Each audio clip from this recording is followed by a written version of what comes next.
of reprisal by the creditor countries. And its GNP plummeted.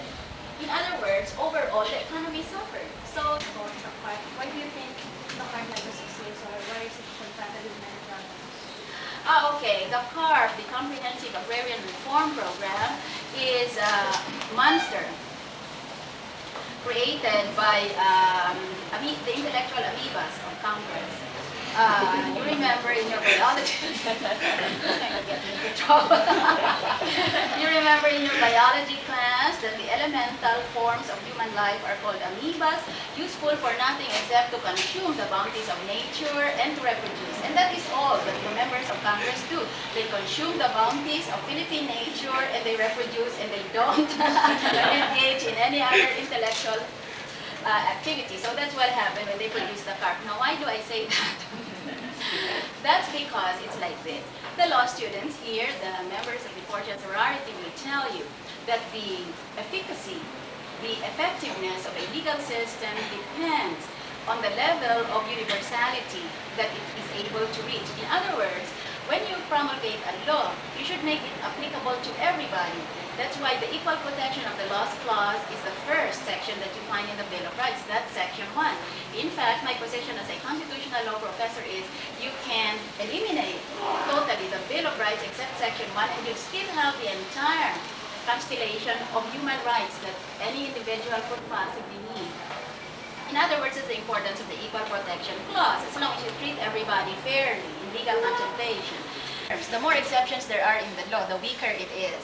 And the less allegiance it will be able to elicit from the general public. Because the ordinary citizen will say, why pick on me? Why impose a penalty on me? Why not impose a penalty on the rich or the powerful?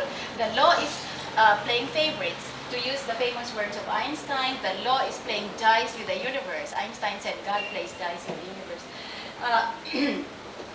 Now, in the case of the CARP, if you read it, you'll notice that there are so many exceptions to the Agrarian Reform Program that the exceptions have virtually swallowed the rule.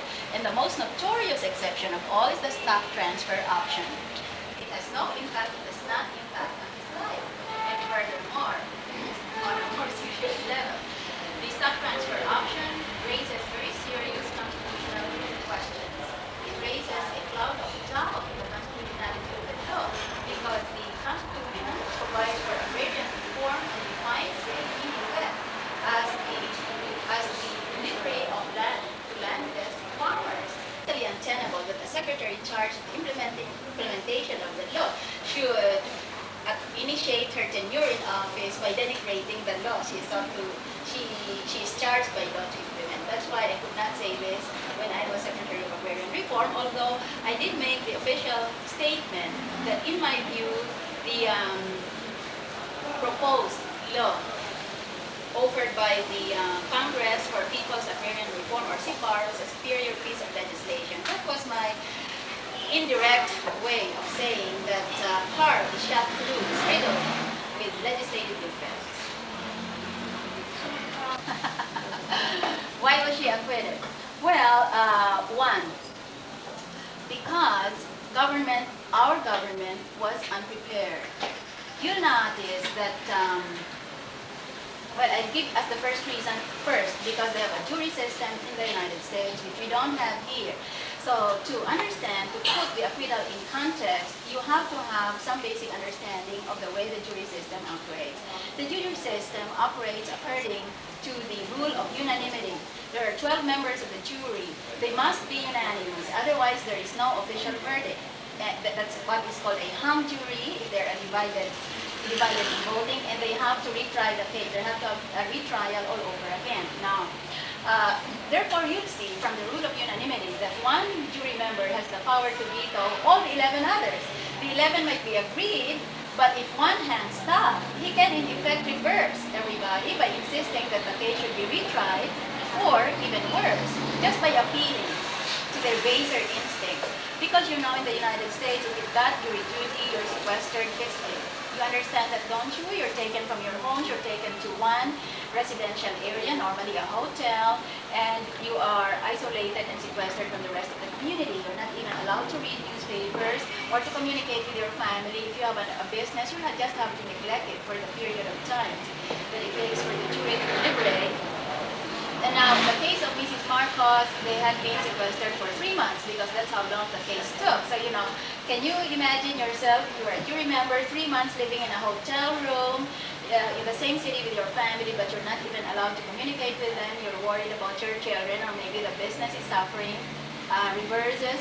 So, if one hands up and says, I want to acquit the accused, you think, if I don't give in to this fellow, maybe I'll have to live another 3 months in this hotel decline the case. So eventually you say, well, it's no skin off my nose, I'll just acquit. Long by American standards. In the United States, they have a system of continuous trial, unlike ours in the Philippines. I'm pointing to City Hall because I was a judge there for 5 years. In the Philippines, we have a system of segmented trials. Maybe you don't know this. When you watch American TV, you know that a case is tried when the judge bangs his gavel, and the prosecution starts presenting evidence. Then they continue morning, afternoon, the day after that, and so on. Normally it takes only about 5 days, at most a week, because they try it continuously. Nobody gets to rest until the jury comes in with a verdict. Now, normally the time frame is 7 days. In the case of Mrs. Marcos, you remember that it took all of 3 months, an extraordinarily long period. Why? Because all the evidence they presented was circumstantial. There was no smoking gun, there was no thumbprint of any gun.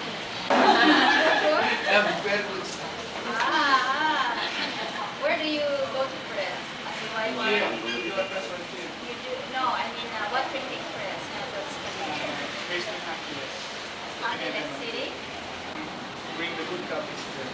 Yeah, I guess you've got to stay there for some time. No, we have, it's already staged. Yeah. Everything will be ready for it. So do you send it by messenger, or does the No, staff? the press sends people here. And people here. Oh. Do you have any computers in your office? How many Yeah. computers? You got 3? Do you do layouting by computer now? Yeah. Also, we got only 10 more minutes.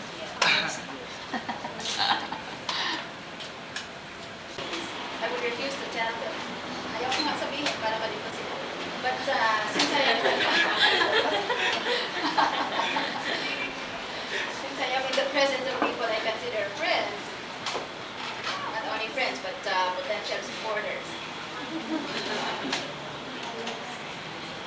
I will tell the unvarnished truth. So that's an achievement in itself. So you'd think that a God-fearing, law-abiding, decent citizen would not want to enter politics because it is genuinely a fate worse than death. For one, he's truly surrounded by idiots. What I am saying is that when I was in the executive department of government, I had the normal person's aversion to politics, because we know that politics is the art of compromise, and that is anathema to a scholar, which is what all UP students are. We're considered public scholars. We're being funded by taxpayers' money.